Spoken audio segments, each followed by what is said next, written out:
자, 우리 하나님의 말씀 함께 보겠습니다. 은혜 받으실 하나님의 말씀은 로마서 5장 17절부터 21절 말씀이 되겠습니다. 로마서 5장 17절부터 21절까지 말씀 우리 교독합니다. 제가 17절 말씀 먼저 받들어 봉독하겠습니다. 한 사람의 범죄로 말미암아 사망이 그 한 사람을 통하여 왕노릇 하였은즉 더 은혜와 의의 선물을 넘치게 받는 자들은 한 번 예수 그리스도를 통하여 생명 안에서 왕노릇 하리로다.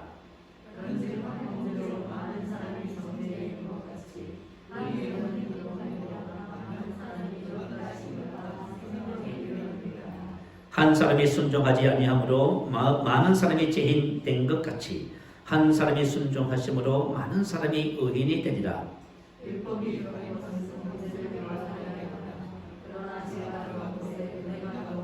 함께 했습니다. 이는 제가 사망 안에서 왕노릇 한 것 같이 우리도 또한 의로 말미암아 왕노릇하여 우리 주 예수 그리스도로 말미암아 영생에 이르게 하려 함이라. 아멘. 자, 오늘 이 말씀을 중심으로 해서 당신은 왕입니다. 이런 제목으로 말씀의 은혜를 나누겠습니다. 자, 당신은 누구지요? 맞아요. 저만 이름은 바로 왕입니다. 오늘 함께 읽은 이 본문 말씀은 첫사람 아담으로 인해서 인류에게 주어진 비극적인 사건 두 개와 또 한 사람의 의로운 행위로 말미암아 예수님의 순종하심이지요. 또한 모든 인류에게만 하나님의 축복을 말씀하고 있습니다. 자, 우리 먼저 첫사람 아담의 범죄로 말미암아 온 인류에게 일어난 비극을 먼저 한번 살펴볼까요? 본문 17절 한번 말씀 보겠습니다. 한 사람의 범죄로 말미암아 18절에도요. 그런즉 한 범죄로 19절 말씀 보니까요. 한 사람이 순종하지 아니하므로 매 구절마다 같은 말씀으로 시작되지요. 아담은 하나님께서 금하신 선악과를 따먹었습니다. 그래서 죄를 범했다고 하지요. 그 결과 다음과 같은 비극이 시작되었습니다. 우리 인류의 비극은 다른 것에 있는 것이 아니라 바로 한 사람의 범죄로 인하여 시작된 것입니다.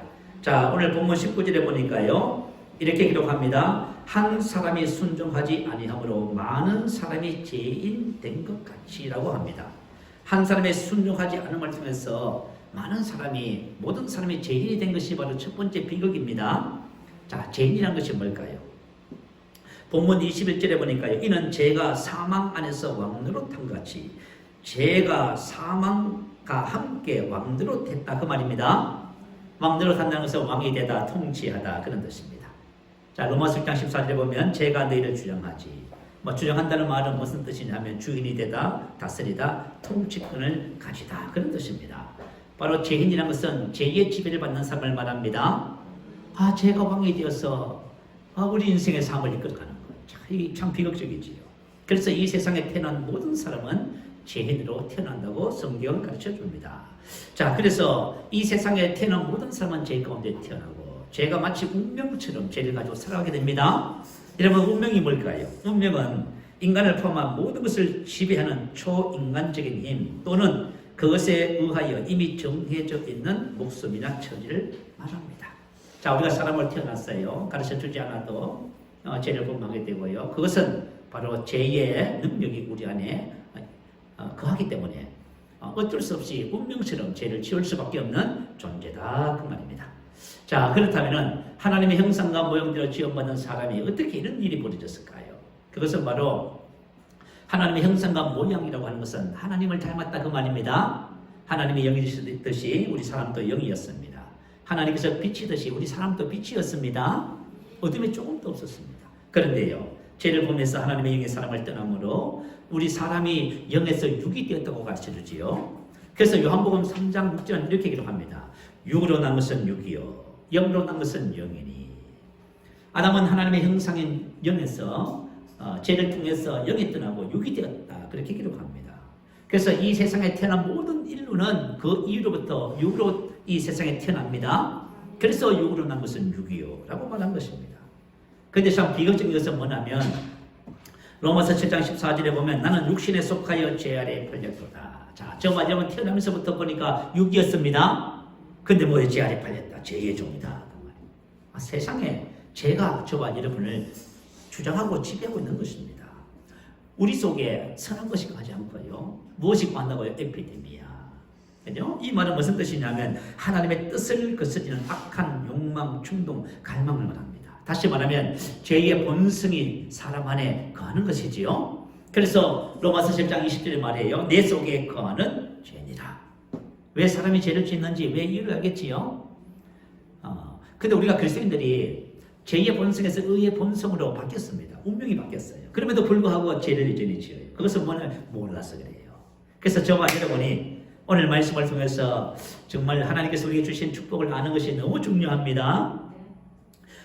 근데 대부분의 사람들은 세상을 살아가면서 이런 사실을 모르고 있습니다. 로마서 7장 15절에 보니까요. 내가 행하는 것을 내가 알지 못하노니 곧 내가 원하는 것을 행하지 아니하고 도리어 미워하는 것을 행함이라. 자, 사람들의 고민과 갈등이에요. 내가 원하는 것이 있어요. 사랑하며 섬기며 기쁨과 감사함 속에서 정말 그렇게 살고 싶잖아요. 그렇게 살고 싶지 않은 분 손들어 보세요. 없지요. 다 그렇게 살고 싶어요. 그런데 어떻게 살아요? 오히려 거꾸로 삽니다. 반대로 삽니다.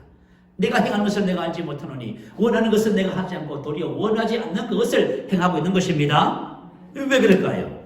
그것은 바로 죄의 본성 때문에 그렇습니다. 우리 인간의 비극이에요. 자, 두 번째 아담의 범죄로 말미암아 두 번째 다가온 찾아온 비극입니다. 본문 17절 18절에 있지요. 한번 제가 읽어드립니다. 한 사람의 범죄로 말미암아 사망이 그 한 사람을 통하여 왕노로 타있은즉 그런즉 한 범죄로 많은 사람이 정죄에 이른 것 같이. 다시 말하면 이런 거예요. 아담이 죄를 범해서 형벌을 받았다. 정죄에 이르렀다. 그 말이에요. 그 정죄가 무엇이냐면 바로 사망이 왕노로 탄다.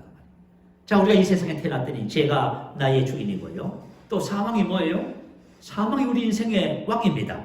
그래서 우리를 통치하고 다스리는 거예요. 그러니까 이 세상에 태어난 사람은 그 사람이 무엇을 가졌든지 어떤 위치든지 상관없이 전부 다 죄와 사망의 법의 종로로 타는 이 사실이에요. 그러면 여러분 사망이라는 것이 뭘까요? 그것은 바로 형벌인데요. 자, 첫사람 아담이 범죄했습니다.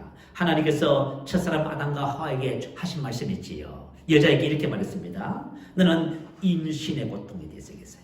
해산의 고통에 대해서 말합니다. 자, 우리 여러분 자녀를 낳아보셨지요. 임신을 했어요. 그리고 해산하는 그 고통이 얼마나 컸습니까? 그리고 자녀를 계속해서 키워나가는 그런 가정들이 기쁨도 있지만 힘든 것은 사실이에요. 그리고 너는 남편을 원하고 남편은 너를 다스린다 이렇게 말했어요. 남편이 너를 다스린다 그 말은 지배권을 가진다 그 말이에요. 자, 너는 남편을 원하고 이 말은 창세기 4장 7절에 보면 죄가 너를 원한다 같은 단어예요.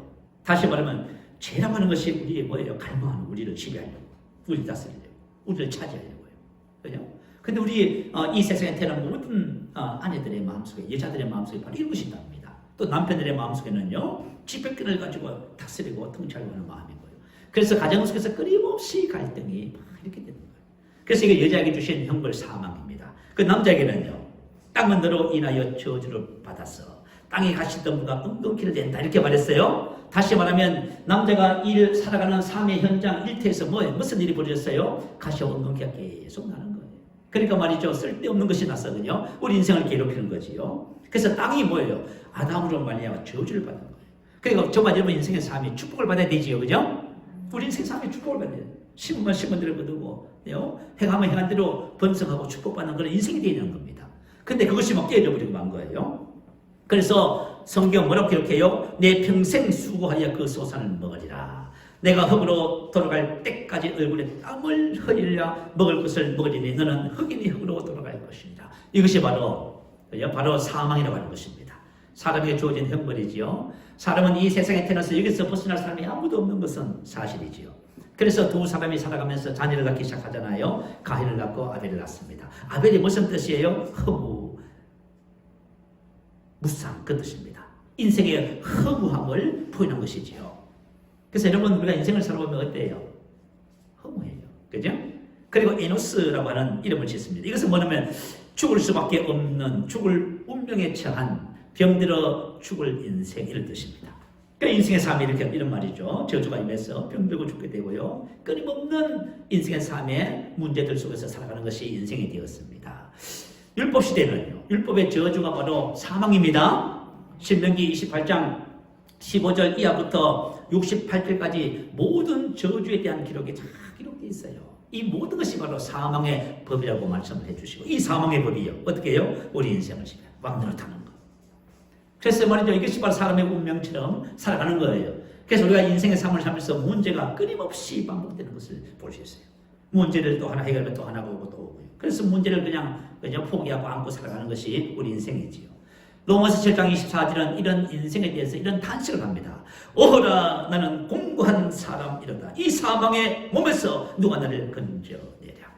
자, 그래서 저와 여러분 사망의 몸, 제2의 몸, 사망의 몸을 갖고 있기 때문에 우리 인생이 공고한 것입니다. 왜 공고할까요? 공고하면 뜻은 비참하다. 괴로움을 받는 곤란한 불행한 그런 뜻입니다. 육체적인 면에서, 정신적인 면에서, 환경적인 면에서. 여러분 이 공고하다고 하는 말의 의미가 당시에는 이런 행물이 있었답니다. 자, 사람이 죄를 범하면 사형제도가 있는데요. 산 사람을 어떻게 해요? 죽은 시체하고 완전히 꽁꽁 독립해 납니다. 그런 다음에 그 사람이 죽기까지 된대요. 자, 우리 인생이 썩어서 냄새나는 시체를 안고 사는 인생처럼 이렇다고 말해요. 이것을 뭐라고? 공고한 인생. 그래서 오호라 나는 공고한 사람이로다. 여러분 인생을 살아보면 어때요? 우리 인생을 살아보면 이런 인생의 공고함이 끊임없이 찾아오고 괴로움이 찾아온 것을 볼 수 있지요. 왜 그렇게 됐습니까? 한 사람의 범죄로 말미암아. 그런데 여러분 만약에 우리가 이 땅을 살면서요. 그래서 예수 안에서 오늘 하나님이 주신 축복을 또 두 가지 나눌 거예요. 이 축복을 제대로 알지 못하면 저와 여러분 또 이렇게 고백을 합니다. 공고한 인생이다. 이렇게 고백해요. 허무하구나. 병들어 죽을 인생이구나. 이렇게 고백해요. 저와 여러분은 그런 고백을 하는 인생이 아닙니다. 자, 두 번째, 그렇다면 한번 예수님을 통해서 주신 하나님의 축복에 대해서 말씀을 나누겠습니다. 자, 오늘 본문 19절 말씀 보세요. 한 사람의 순종하심으로 많은 사람이 의인이 되리라. 아멘. 자, 의인이라는 것은 뭘까요? 로마서 6장 18절에 기록하지요. 죄로부터 해방되어 의에게 종이 되었느니라. 자, 의인이라는 것은 죄의 지배로부터 해방된 사람을 말합니다. 해방됐다는 것은 끝났다 그 말. 더 이상 이제는 죄하고 상관이 없어요. 혹시 여러분들 만약에 죄의 영향을 받고 계시거든 여러분이 의인인 것을 몰라서 그래요. 자, 의인이라는 것은 뭐냐면 의의 지배를 받는 사람입니다. 의롭게 살 수밖에 없는 사람. 의에게 종이 되었다는 말은 뭐냐면 종이 되었다면 노예로 만들다, 종으로 삼다, 가도 수동됩니다. 자, 그렇다면 의인이라는 것은 뭐예요? 의의 지배를 받는 사람입니다. 죄인은요, 죄의 지배를 받는 사람. 저거 뭐 의인이 되었잖아요. 그래서 내가 의인됨을 알면 죄로부터 해방되어집니다. 그리고 의인은 의를 행하려고 노력하지 않습니다. 말씀대로 살려고 수고하지 않습니다. 왜 그럴까요? 그것은 바로 의의 본성을 갖고 있기 때문에 그렇습니다. 의의 본성을 가진 사람은 의롭게 살려고 고군부터 하지 않아도 됩니다. 자, 어떻게 이런 일이 있을 수 있을까요? 여러분, 구원이라는 것이 뭐예요? 구원은 바로 정체성에 바뀐 것입니다. 구원은 본성이 바뀐 거예요, 여러분. 자, 요한복음 3장 6절입니다. 육으로 난 것은 육이요, 영으로 난 것은 영이니. 자, 육으로 난 것은 육인데 영으로 난 것은 영입니다. 정체성이 바뀌었잖아요. 그래서 저가 육으로 난 육, 이 것은 지나갔습니다. 영으로 난 영, 새로운 피조물이 되었습니다. 정체성이 바뀌었잖아요. 본성이 바뀌었죠. 제2의 본성에서 영은 하나님의 생명과 본성으로 거듭난 의의 본성을 가지고 있습니다. 그래서 저와 여러분이 구원이라는 것은 바로 정체성이 바뀐 것이며 본성이 바뀐 것입니다. 로마서 6장 6절 7절 한번 읽어볼까요? 여러분 오늘 이 말씀을 잘 여러분 마음에 새기고 묵상을 하시길 바라요. 자, 우리 찾으셔서 함께 읽어봅니다. 자, 시작. 우리가 얼거리와 우리의 옛사람이 예수와 함께 십자가에 못 박힌 것은 죄의 몸이 죽어 다시는 우리가 죄에게 종노릇하지 아니하려 함이니 이런 죽은 자가 죄에서 벗어나 의롭다 하심을 얻었습니다. 아멘. 우리의 옛사람이 예수와 함께 십자가에 못 박힌 것은 죄의 몸이 죽어. 아멘. 자, 죽었다는 말이 뭘까요? 못쓰게 만들다, 활동하지 못하게 하다, 무효하다, 폐지하다. 다시 말하면 죄가 더 이상 우리 몸을 주장하지 못합니다. 왜요? 옛사람 죄의 본성이 죽었습니다. 자, 저와 여러분이 그리스도 예수 안에서 하나님께서 나에게 이루어 주신 은혜를 알면은 저와 여러분 죄에서 해방됩니다. 저와 여러분 옛사람 죄의 본성은 죽어서 없어졌습니다. 그리고 저와 여러분 새로운 본성 의롭다 하심을 받았습니다. 의의 본성을 가지게 되었습니다. 그래서 의롭다 하심을 얻었습니다. 왈로스로 기록했어요. 예수님의 죽으심과 부활을 통해서 저와 여러분 안에 일어난 놀라운 변화입니다. 그래서 저와 여러분이 만약에 내가 새로운 피조물이라는 사실을 알잖아요. 그러면 저와 여러분이 죄에서 해방됩니다. 이것이 바로 그리스도 예수 안에서 우리에게 주신 첫 번째 은혜입니다. 그래서 저와 여러분은 영으로 난 영이며 하나님의 생명과 의의 본성을 가지고 있기 때문에 이제는 죄하고는 아무 상관이 없습니다. 나의 삶에 죄가 역사하면 이것을 아는 사람은 옛사람을 벗어버릴 수 있게 됩니다. 자, 두 번째 주신 은혜와 축복이 뭐냐면요, 본문 17절 18절에 기록되어 있어요. 자, 중간쯤입니다. 더욱 은혜와 의의 선물을 넘치게 받는 자들은 한 번 예수 그리스도를 통하여 왕노릇하리로다. 아멘. 한 의로운 행위로 말미암아 많은 사람이 의롭다 하심을 받아 생명에 이르렀느니라. 아멘. 자, 죄는 뭘 가져왔어요? 사망을 가져왔지요. 사망이 왕노릇하게 됐다 그 말이에요. 그러면 의는요?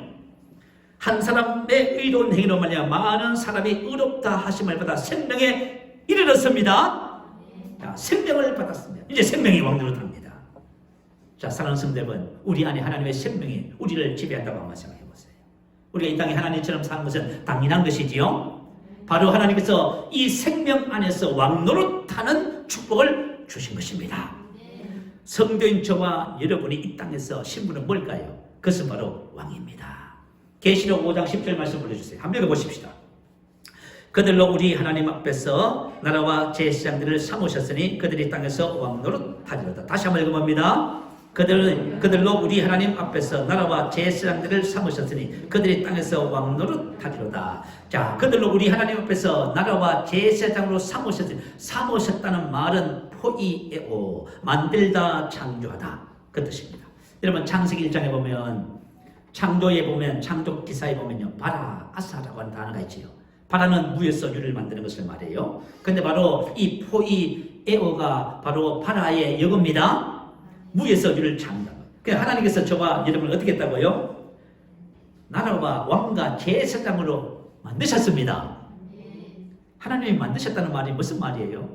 저와 여러분 왕으로 태어났다 그 말이에요. 왕이 될 것이다. 왕이 되려고 노력해. 그런 개념이 아니에요. 하나님께서 저와 여러분 왕으로 이 땅에 만드셔서 세우신 것입니다. 자, 그리고 그들이 땅에서 세상에서 왕노릇하리로다. 이 왕노릇하리라는 말은 무슨 뜻이냐면 바실루오라고 하는 단어입니다. 그들로 우리 하나님 앞에서 바실루오와 제사장으로 삼으셨으니 왕권과 왕의 통치, 그들이 땅에서 바실루오하리로다.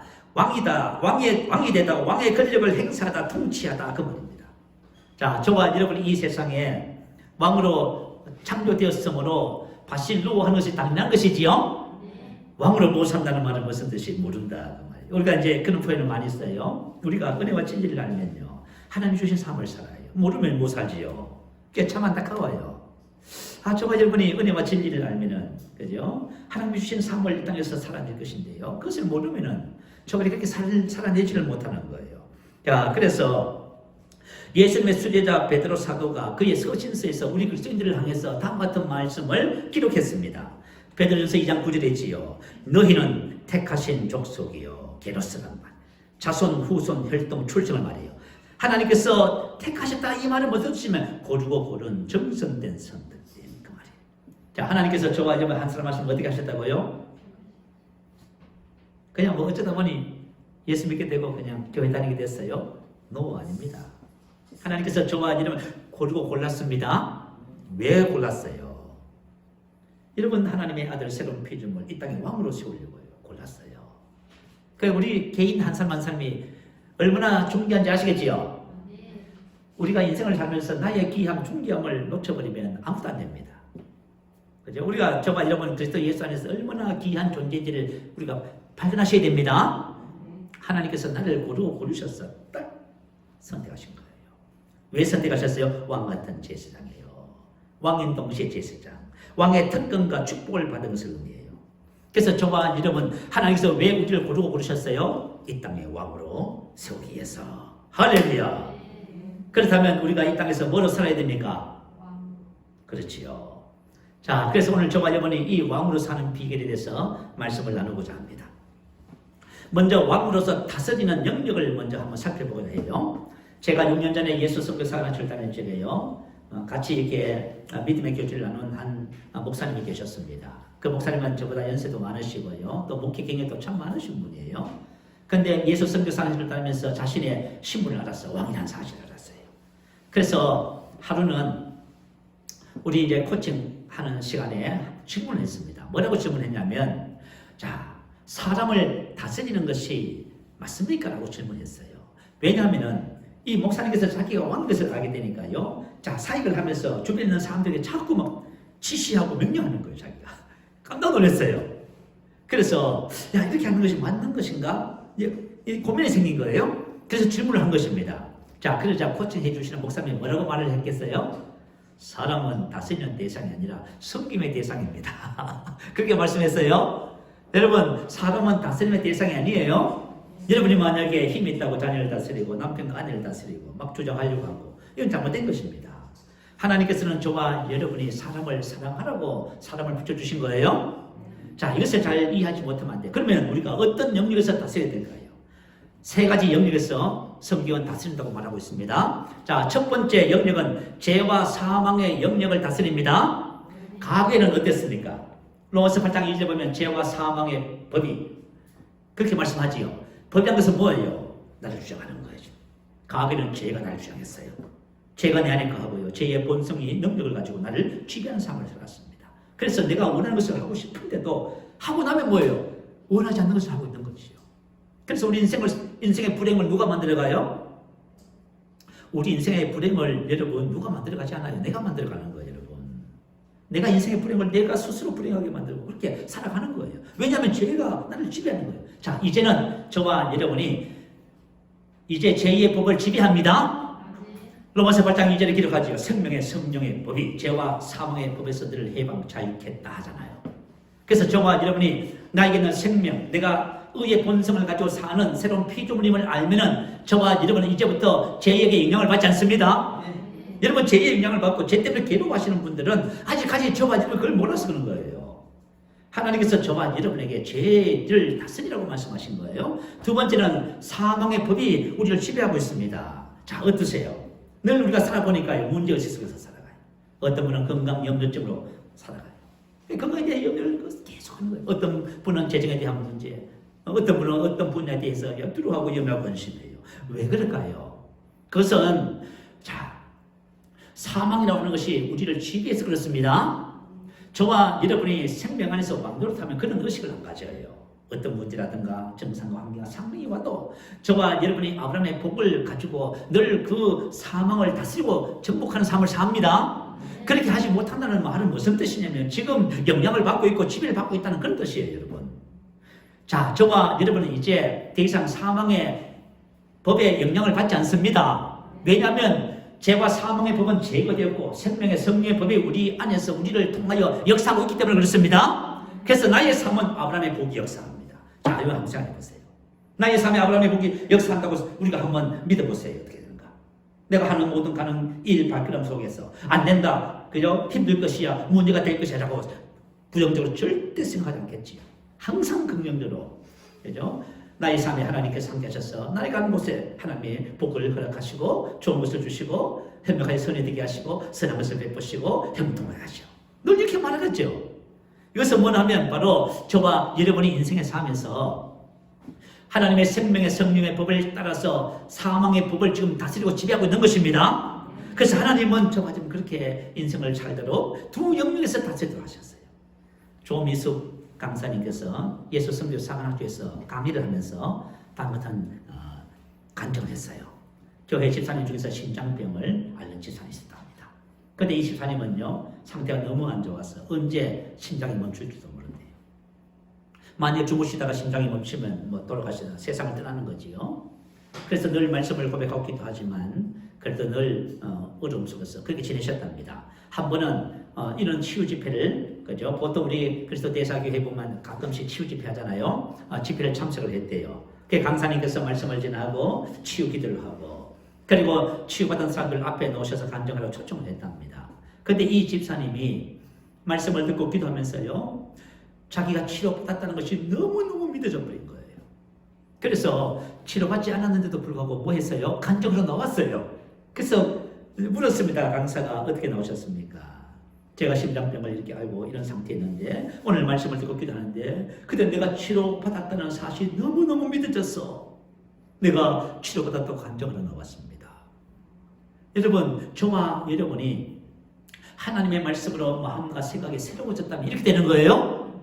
그럴 때 여러분 죄와 사망을 지배하게 돼 있어요. 그래서 이분이 그 병을 정복해 버렸습니다. 그리고 나서 튼튼한 심장을 가진 의사들 간다는 튼튼한 심장. 자, 그래서 저와 여러분 인생에 살면서 하나님이 주신 생명을 따라 우리는 죄와 사망의 법을 다스릴 수 있습니다. 이게 첫 번째 영역이. 두 번째 영역은요, 환경과 상황을 다스리는 거예요. 가옥에는 환경과 상황의 영향을 받았지요. 마태복음 8장 23절에 보니까요, 자, 예수님께서 배에 오르시며 제자들이 따랐습니다. 얼마 가지 않았어요. 큰 풍랑이 배를 덮쳤고 배에 물로 잠기게 되었습니다. 그때 제자들은 당황했습니다. 그리고 말이죠, 죽음의 공포를 느꼈습니다. 그런데 예수님께서는 어떻게 하셨어요? 고물에서 주무시고 계셨습니다. 전혀 영향을 받지 않으시는 거예요. 자, 저와 여러분이 죽을 같은 상황이 됐음에도 불구하고 영향을 받지 않는다. 이 말은 무슨 뜻이에요? 환경과 상황을 다스리는 위치에 서 있다 그 말이에요. 저와 여러분 만약에 들어오고 염려하고 근심하면요, 여러분 지배받고 있는 거예요. 여러분. 이건 뭔가 그죠? 지금 우리가 하나님이 주신 권세를 사용하지 못하고 있는 거예요. 자, 그래서 제자들이 예수님을 깨웠습니다. 우리가 죽겠습니다. 그래서 예수님께서 일어나셔서 어떻게 하셨어요? 바람과 바다를 꾸짖으시며 잠잠하게 되었더라. 그리고 나서 제자들이 이렇게 말합니다. 어찌하여 두려워하느냐? 믿음이 적은 자들아. 자, 제자들이 하나님의 믿음을 가지면 제자들도 바람과 풍랑을 잠잠하게 할 수 있다 그 말입니다. 전번일까요? 마가복음 11장 22절 23절. 예수님께서 조바님에 말씀하십니다. 하나님의 믿음을 가지라. 산들어 들려 바다에 던져질 것이요, 내가 말한 것이 이룰 줄 믿고 의심치 아니하면 그대로 되리라. 아멘. 하나님께서 저와 여러분이 하나님의 믿음을 가지면은 저와 여러분 똑같이 환경과 상황을 지배하고 다스린다고 말씀하십니다. 자, 두 번째는 가옥에는 환경과 상황에 따라서 할 수 있는 것과 할 수 없는 것이 결정되었습니다. 그러나 이제는 환경과 상황과 관계없이 저와 여러분이 원하는 것이라면, 또 하나님의 뜻이고 말씀이 있다면은 우리는 그것을 선택하고 결정해서 그 일을 할 수 있습니다. 이게 놀라운 거예요. 우리 대다수의 사람들이 환경과 상황에 지배받아. 뭐 때문에 못합니다. 이것 때문에 안 됩니다. 저것 때문에 안 됩니다. 이 영향을 받고 있는 거예요. 그러나 저와 여러분은 그 환경과 상황을 다스립니다. 제가 신학교 1학년 때 11월 10일 날 결혼을 했습니다. 그때 나이가 30살이었고요. 근데 말이죠, 신학교에 갔는데요, 저희 지금 아내를 만났습니다. 그래서 아직까지 두 사람이 결혼에 대한 확신도 없고, 또 그때 우리는 갇힌 것이 정말 아무것도 없었어요. 그래서 야, 우리 한번 같이 기도해 보십시다 하고 은혜와 진리교회 안양성전에서 저녁 시간이었던 것 같아요. 기도하기 시작했어요. 제 아내는 앞에서 기도하고 난 뒤에서 기도하고요. 그래서 한참 방언으로 기도하고 이렇게 하면서 기도를 마치고 이제 두 사람이 만나서 이제 어떻게 응답을 받으시냐고 서로 물었어요. 그랬더니 저희 아내가 하는 말이 뭐냐면 빌립보서 4장 6절 말씀에 응답을 받았대요. 그 말씀이 무슨 말이에요? 아무것도 염려하지 말고 오직 모든 일에 기도와 간구로 너희 구할 것을 감사함으로 하나님께 아뢰라. 그 말씀이지요. 근데 저도 빌립보서 4장 6절 말씀을 내 안에 계신 성령님께서 3번이나 말씀해 주셨어요. 아무도 염려하지 마. 기도와 간구로 너희 구할 것을 아뢰면 하나님께서 이루어 주신다는 거예요. 그래서 어떻게 했어요? 그래서 하나님 응답하셨다. 그래서 이제 어떻게 해요? 양가 부모님을 찾아뵌 거예요. 그때 찾아뵙고 뭐 했어요? 제가 날짜를 정해놓고 선포했습니다. 우리 이날 결혼합니다. 그랬더니 누가 당황해요? 두 집에 당황해. 나는 당황하지 않고 두 사람이 두 집에서 당황이 일이 벌어졌어요. 어떻게 됐어요? 1990년 11월 10일 결혼했습니다. 제가 믿음 생활을 하면서 사람들이 이렇게 말해요. 환경과 상황 때문에 염려하고 걱정과 고민이 많지요. 걱정하고 고민하지 않습니다. 자, 저와 여러분 인생의 삶을 살면서 하나님의 말씀이 우선이고 하나님의 뜻이 우선입니다. 그렇다면 저와 여러분 환경과 상황을 따라오게 돼 있어요. 그래서 이와 같은 우리의 삶이 계속해서 성장하고 발전하고 진보해서 많은 분야에서 다스림이 계속 일어나야만 합니다. 마가복음 11장 1절 이하에 보면 자, 예수께서 예루살렘 올라가셨어요. 올라가신 중에 이제 베다니 갈람산 백박에 도착하셨지요. 그리고 제자들을 맞은편 마을로 보내시면서 이렇게 말씀하십니다. 자, 맞은편 마을을 가면은 아직까지 사람이 한 번도 타지 않은 나귀가 있을 것이다. 그것을 풀어서 가져오라. 만약에 누가 왜 그것을 푸냐고 물었거든 이렇게 말이라. 주가 쓰시겠다 하라. 그리하면 즉시 이리로 보내지라. 아멘. 정말 두 제자가 맞은편에 갔더니요, 나귀 새끼가 매는 것을 봤습니다. 그래서 그것을 풀었으니까 사람들이 묻습니다. 왜 당신들 그것을 푸냐고 물었습니다. 그래서 두 사람이 뭐라 말했어요? 주님께서 하신 말씀대로 주께서 쓰시겠다. 그 말이었어요. 그랬더니 보내준 거예요. 자, 이 말씀이 무엇을 말해요? 자, 저와 여러분은 환경과 상황 때문에 하고 못하고의 문제가 아닙니다. 주가 쓰시겠다 하면, 하나님의 뜻이면, 하나님의 말씀했다면 그것은 되게 되어 있습니다. 필요한 것이 채워지게 되어 있습니다. 그래서 저와 여러분이 이와 같은 왕의 의식을 가지시기 바라요. 왕이 필요하면 즉시 그것이 채워지는 것입니다. 이것이 바로 왕의 삶, 다스림의 삶이에요. 자, 세 번째 영역은요. 자, 영적인 영역을 말하고 있어요. 세 번째 영역은 어둠의 영들과 그들의 모든 능력을 다스립니다. 자, 가계는 우리가 영적인 영역에 대해서, 초자연적인 영역에 대해서 확인한 두려움이 있습니다. 우리 이제 한국 민간 신앙의 대부분은 뭐예요? 악한 영, 귀신과 연관되어 있지요. 그래서 그 귀신이라고 하는 존재는 우리 가정에 살면서 불행을 주고 질병을 주고 고통을 주고 문제를 준다고 생각했습니다. 그래서 그 귀신의 영향으로부터 자신과 자신의 가족과 삶을 보호하기 위해서 뭘 했어요? 여러 가지 많은 방법을 고안해냈지요.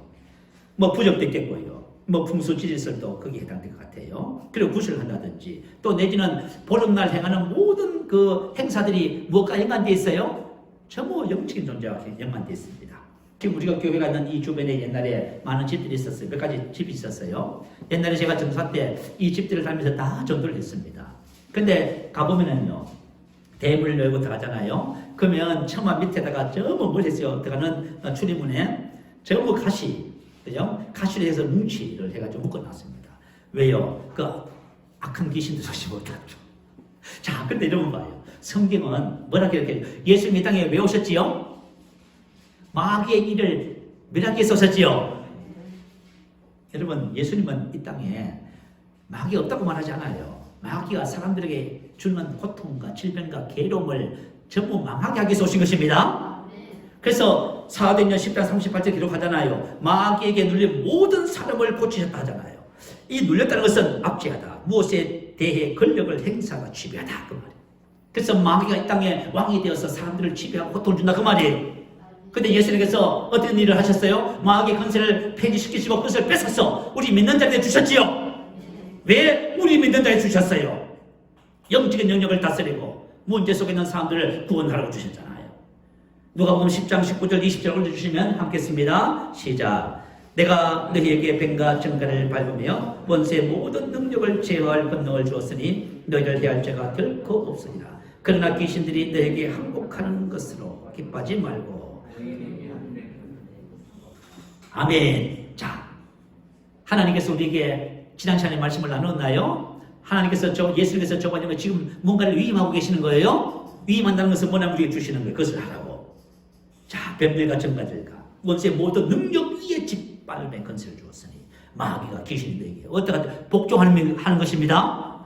그게 뭐예요? 우리가 왕권을 가지고 있잖아요. 우리가 어둠의 영들을 다스리라고 말씀하시잖아요.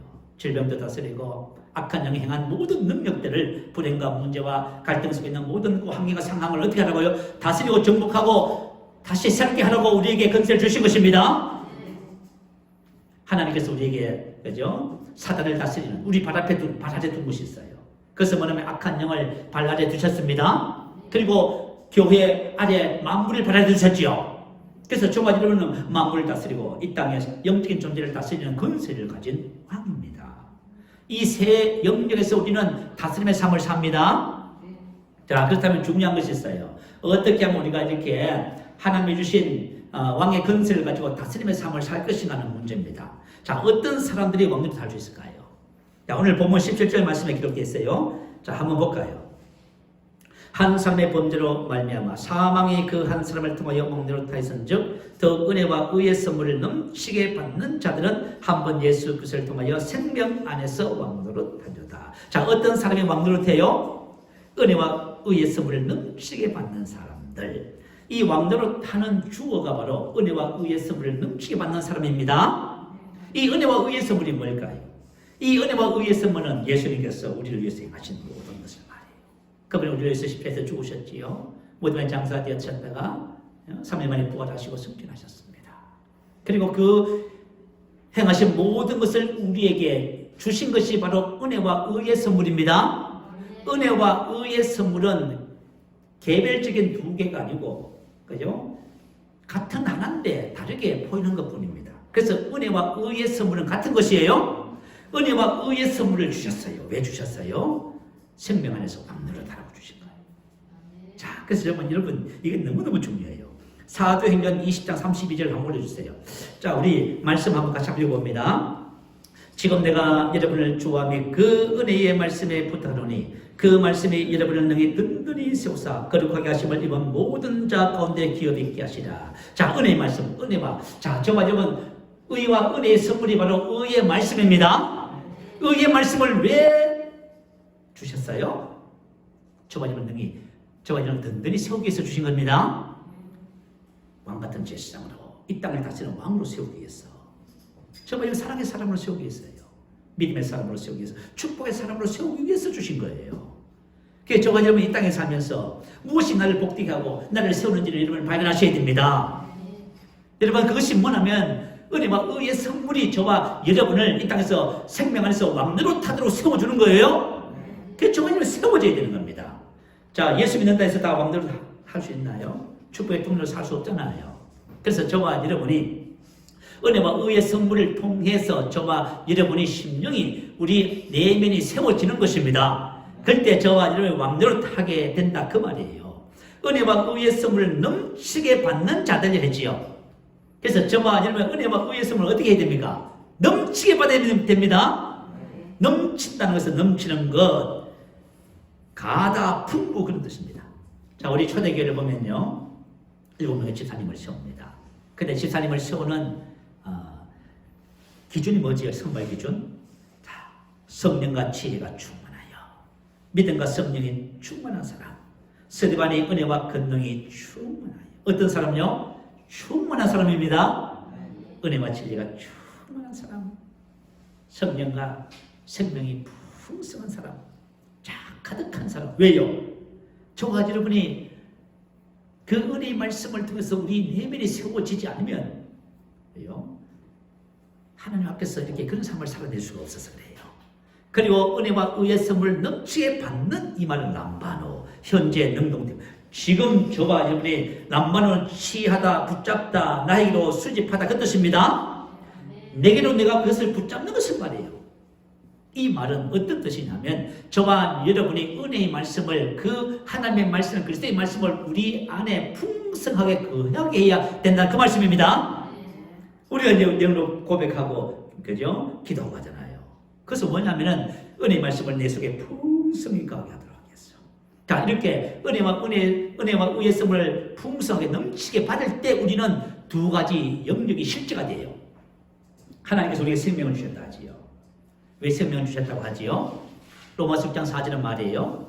우리도 또한 새 생명 안에서 행하게 하려 함이라. 자, 하나님께서 우리에게 왜 생명을 왜 주셨냐면 생명 안에서 하나님의 생명으로 살라고 주신 거예요. 하나님의 생명으로 살면 생명 안에서 생명의 본성을 따라 왕노릇하게 되어 있습니다. 여러분, 우리가 가지고 타고난 생명이 아니잖아요. 하나님의 생명이잖아요. 자, 저와 여러분 하나님의 생명, 은혜와 의의 선물을 넘치게 받을 때 우리가 생명을 얻을 때 풍성하게 얻게 되는 것이에요. 그래서 우리가 생명 안에서 왕노릇하는 것은 그냥 우리의 삶 자체가 되는 것입니다. 여러분, 수렴청정이라는 말 들어보셨지요? 자, 옛날 우리 고대 왕들 시대에 보면요, 나이 어린 세자가 임금이 되었을 적에 어머니와 할머니가 어린 왕을 대신해서 나라 일을 결정하는 정치 형태를 말이에요. 그래서 수렴청정이라는 것을 보면, 여러분 우리 상을 보면 어린 왕이 앞에 앉아 있고 뒤에 발을 쳤지요. 그죠? 발이 바로 수렴입니다. 발을 치고요, 정치를 듣는다는 뜻이 바로 수렴청정이라고 합니다. 자, 그러면 조선시대 때 수렴청정을 듣는 나이는, 자, 어린 왕이, 세자가 왕으로 등극했어요. 근데 8세부터 18세까지는 수렴청정을 받아요. 그러고 나서 뭐예요? 그 기간이 지나면 성년이 됩니다. 성년이 되면 이제는, 자, 수렴청정을 받지 않고 이 왕이 이제는 정식으로 왕으로 정치를 합니다. 저와 저도 마찬가지예요. 영적 성년이 있습니다. 우리가 예수를 믿는 데서 다 왕으로 다스리고 하는 일 않아요. 자, 저와 여러분 영적 성년이 뭐냐면요, 요한일서 2장 12절부터 14절에 보면 영적인 성장의 단계들이 나옵니다. 아이들아, 자녀들아, 청년들아, 아비들아. 그리고 청년의 신앙이 바로 영적 성년입니다. 청년들아, 내가 너희에게 쓴 것은 너희가 강하고 하나님의 말씀이 너희 안에 거하시며 너희가 흉악한 자를 이겼습니다. 완로시제 능거하다 정복하다. 자, 사랑하는 성도 여러분, 자, 저번에 청년의 신앙은 강합니다. 강하게 세워졌어요. 그래서 뭐예요? 능히 다스릴 수 있어요. 너희가 강하고 강한 이유가 뭐예요? 하나님의 말씀이 너희 안에 가고 은혜와 의의 씀을 넘치게 받았습니다. 은혜와 의의 씀을 넘치게 받았어. 내 안에 말씀이 거하면, 말씀이 나를 지배하면 어떤 일이 벌어져요? 저와 흉악한 자를 이깁니다. 정복하고 다스립니다. 자, 영적 성장을 통해서 생명 안에서 왕노릇하는 것이 실제가 되어져요. 그래서 저와 여러분 유튜브에 보면은 우리 초기 그 영상에 보면 영적 성장 1, 2가 있어요. 여러분 참고를 하세요. 자, 영적 성장이 무엇이고 어떻게 하면 영적 성장을 이룰 수 있는지를 여러분이 배우시길 바라요. 자, 두 번째는 생명 안에서 예수 그리스도로 말미암아 사는 삶이 실제가 됩니다. 하나님의 아들의 삶이죠. 우리가 성신을 할 때마다 뭐라고 말해요? 자, 내 살을 먹고 내 피를 마시는 자는 영생을 가졌고, 자, 우리 생명을 가졌습니다. 내 살을 먹고 내 피를 마시는 자는 내 안에 가고 나도 그 안에 거하니. 자, 지금 주님께서 내 안에 오셔서 나와 지금 하나가 됐습니다. 살아계신 아버지께서 나를 보내심에 내가 아버지로 인하여 사는 것 같이 나를 먹는 그 사람은 나로 인하여 나로 말미암아 살리라. 좌우 살리라. 산다는 말은 무슨 뜻이냐면 그 영역에서 산다 그 말이에요. 자, 다시 말하면 새로운 영역, 앞에서 말한 예수 안에서 사는 거예요.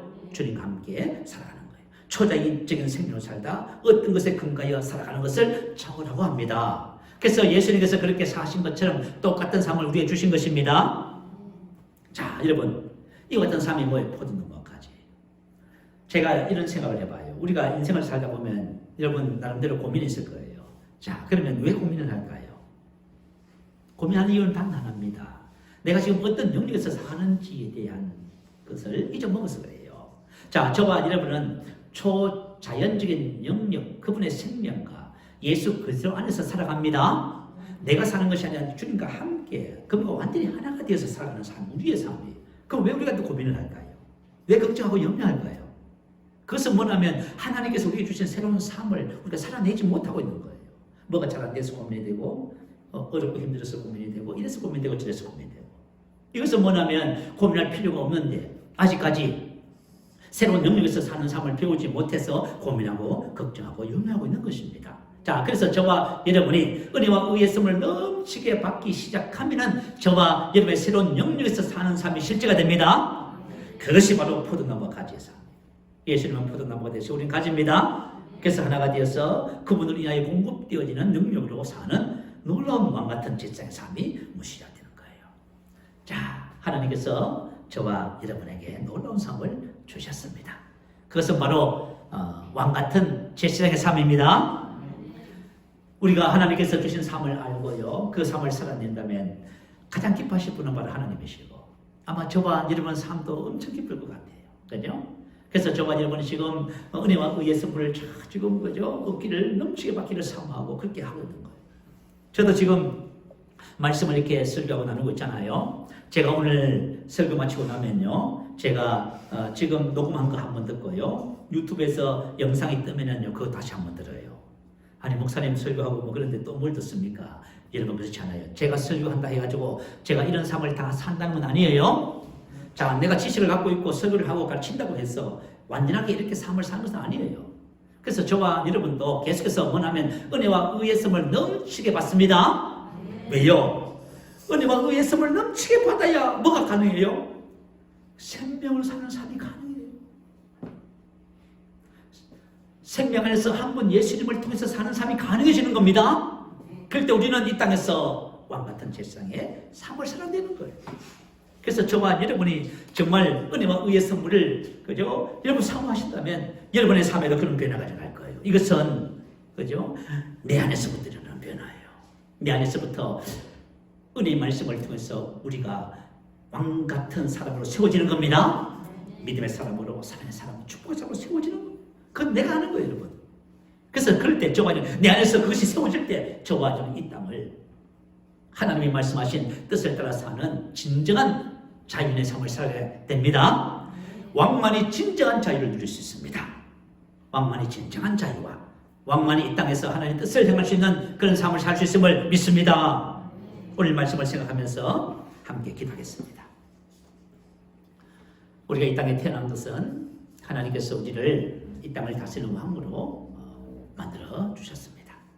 그래서 이 땅에 왕으로 사는 것은 당연한 것이고요. 왜냐하면 파실로 하셨기 때문에 이 땅에서 왕으로 사는 것이 우리의 원리사항입니다. 왜 이런 삶을 하나님이 주셨냐 하면요, 이 땅에서 저와 여러분이 하나님의 아들들로 나타나서 이 땅에 정말 하나님의 영광을 위해서 살아가도록 모든 것을 다 준비해 놓으시고 이 땅에 그렇게 삶으로 이 땅에 하나님 나라를 이루도록 우리를 부르시고 예비하신 것입니다.